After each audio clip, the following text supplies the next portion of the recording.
Olá a todos vocês que seguem o nosso canal Saúde pelas Plantas. Eu sou o Daniel Forjas, estou aqui mais uma vez com vocês, trazendo uma dica sobre plantas medicinais. Se inscreva no nosso canal, clica nessa miniatura aqui do lado e você está inscrito no nosso canal, acompanhe as nossas atualizações. Procure Saúde pelas Plantas no Facebook e no Twitter. Se você no final desse vídeo achar que a informação foi importante, dá um joinha pra gente aqui do lado, dá um like, pra gente saber que a informação chegou até você. Agora falando das plantas medicinais, que é o nosso objetivo aqui. A primeira planta que eu receitaria, que eu recomendaria como um excelente antidepressivo e ansiolítico é o hipérico. O nome científico dele é Hipericum perforatum. E você pode encontrar muita informação sobre as plantas que eu vou dizer aqui através do nome científico dela, verificando pesquisas e tudo mais. O hipérico é o ansiolítico e o antidepressivo mais utilizado no mundo, natural, mais utilizado no mundo. Na Europa, ele é receitado 25 vezes mais do que diazepam, por exemplo. Então é um medicamento que tem um efeito comprovado como ansiolítico, como antidepressivo.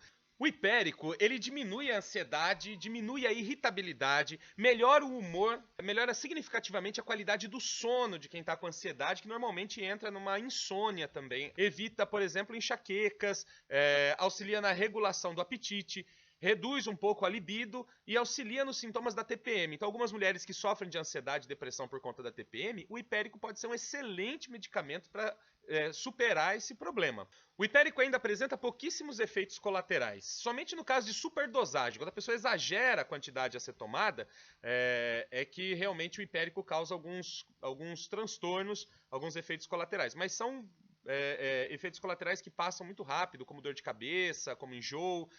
Reduzindo a dose, automaticamente os efeitos colaterais passam também. Agora a gente precisa tomar cuidado com o hipérico no caso de estar tomando outro medicamento. Se você já começou um tratamento alopático, tem que tomar cuidado e avisar o seu médico se você for tomar hipérico. Por quê? Porque ele pode potencializar a produção de serotonina. O que ele faz no cérebro? Ele aumenta a disponibilidade de serotonina, que é o hormônio que traz felicidade. Se a gente já está tomando um outro medicamento que também trabalha a produção de serotonina, a gente pode ter um problema chamado síndrome da serotonina, que é quando eu tenho excesso de serotonina, que também não é bom.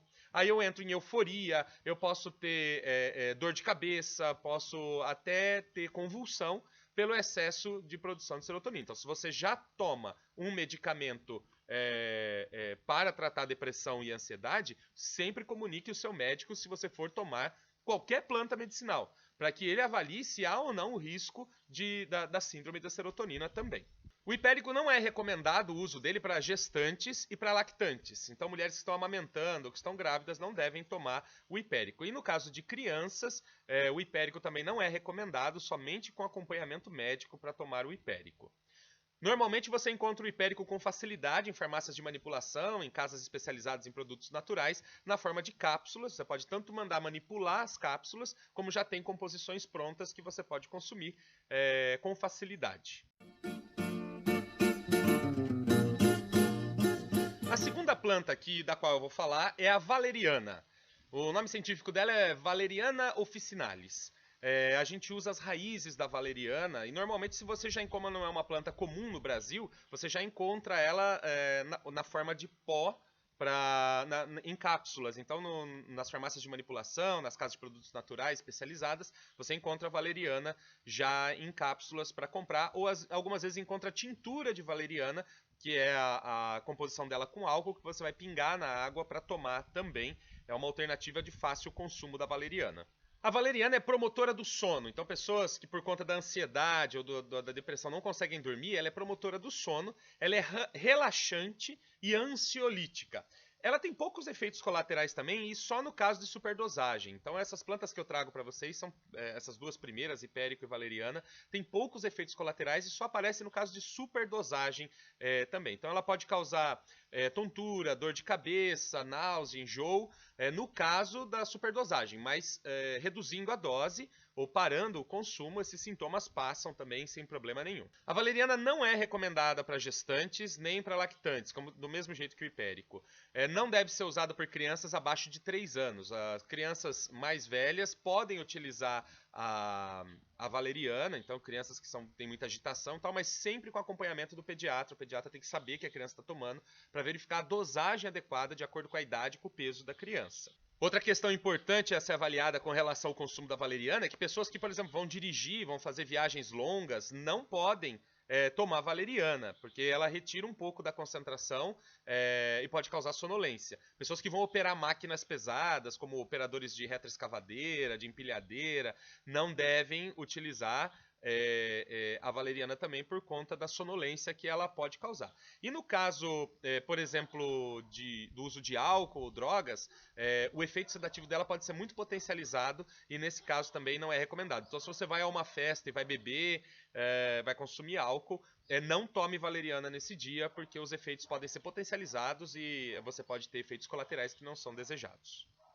No caso de você utilizar a valeriana com outros medicamentos, no caso você já está fazendo um tratamento e decidiu optar agora por um tratamento mais natural, se você continua tomando seus ansiolíticos comerciais, alopáticos, você deve informar seu médico também, porque ela pode potencializar, principalmente no caso de drogas que são depressoras do sistema nervoso central.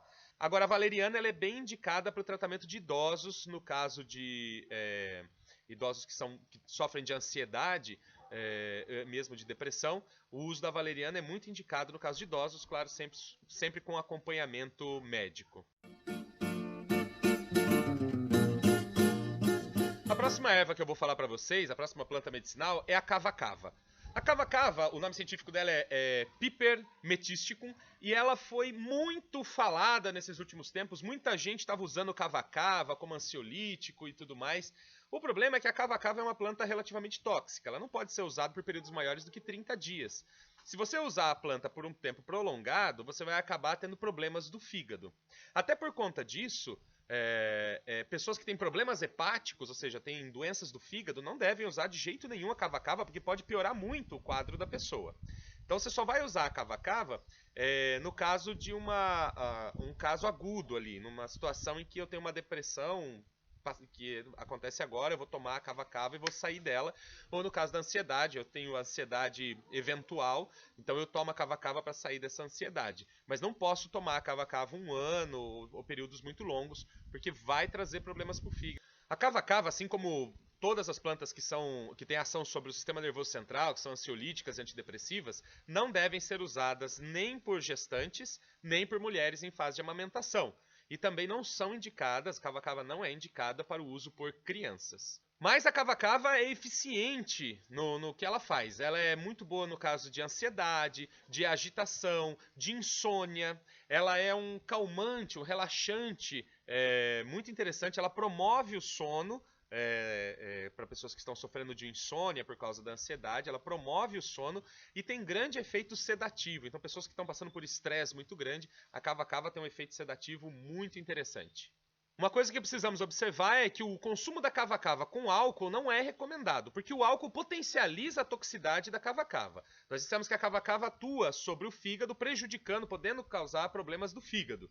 Então, o consumo de álcool ele potencializa essa toxicidade da cava-cava e pode trazer efeitos não agradáveis aí nesse caso. Outra coisa é que a cava-cava não pode ser utilizada junto com outros medicamentos ou até mesmo outras plantas que atuam sobre o sistema, depressoras do sistema nervoso central, porque ela pode potencializar esse efeito também. Agora vamos falar de uma planta muito comum, uma planta brasileira, muito comum em muitas regiões do Brasil, que é o mulungu. Inclusive no nosso canal a gente tem um vídeo só sobre o mulungu, você pode acessar lá e ter mais informações sobre o mulungu. Mulungu, o nome científico é Erythrina speciosa. Existem vários tipos de mulungu que todos servem para as mesmas finalidades, então tem vários nomes científicos. A mais comum utilizada é a Erythrina speciosa.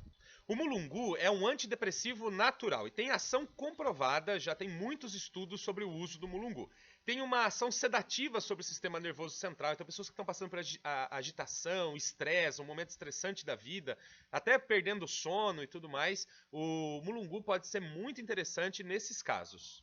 Ele é um relaxante da musculatura, então pessoas que estão passando por momentos de tensão podem usar o mulungu como um relaxante da musculatura e ele é muito eficiente nesses casos. Inclusive, ele é um coadjuvante, ele trabalha auxiliando no tratamento de doenças musculares e dos nervos, como por exemplo a fibromialgia. Em caso de fibromialgia, muitas vezes o mulungu é utilizado como uma planta auxiliar nesse tratamento.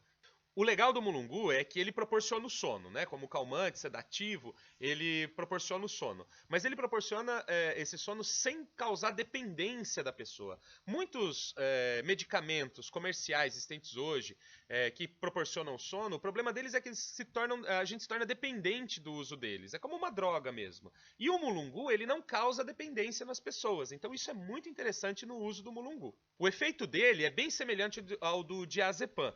Algumas pesquisas mostraram, comparando o diazepam e o mulungu, que o efeito é muito similar ao do diazepam. E além da atividade ansiolítica muito interessante do mulungu, ele ainda é antinicotina, ou seja, pessoas que estão parando de fumar, com o uso do mulungu, podem ainda encontrar um caminho para facilitar o abandono desse vício que é o tabagismo. É sempre importante observar que o uso do mulungu, assim como outras plantas ansiolíticas que atuam sobre o sistema nervoso central, ela pode potencializar o efeito de medicamentos que são ansiolíticos, antidepressivos e coisa e tal. Então, se você já toma um outro medicamento, a recomendação é a mesma. Se você já toma um medicamento, já faz um tratamento, sempre informe o seu médico que você vai tomar ou deseja tomar um fitoterápico como o mulungu, para que ele saiba das interações que podem ocorrer.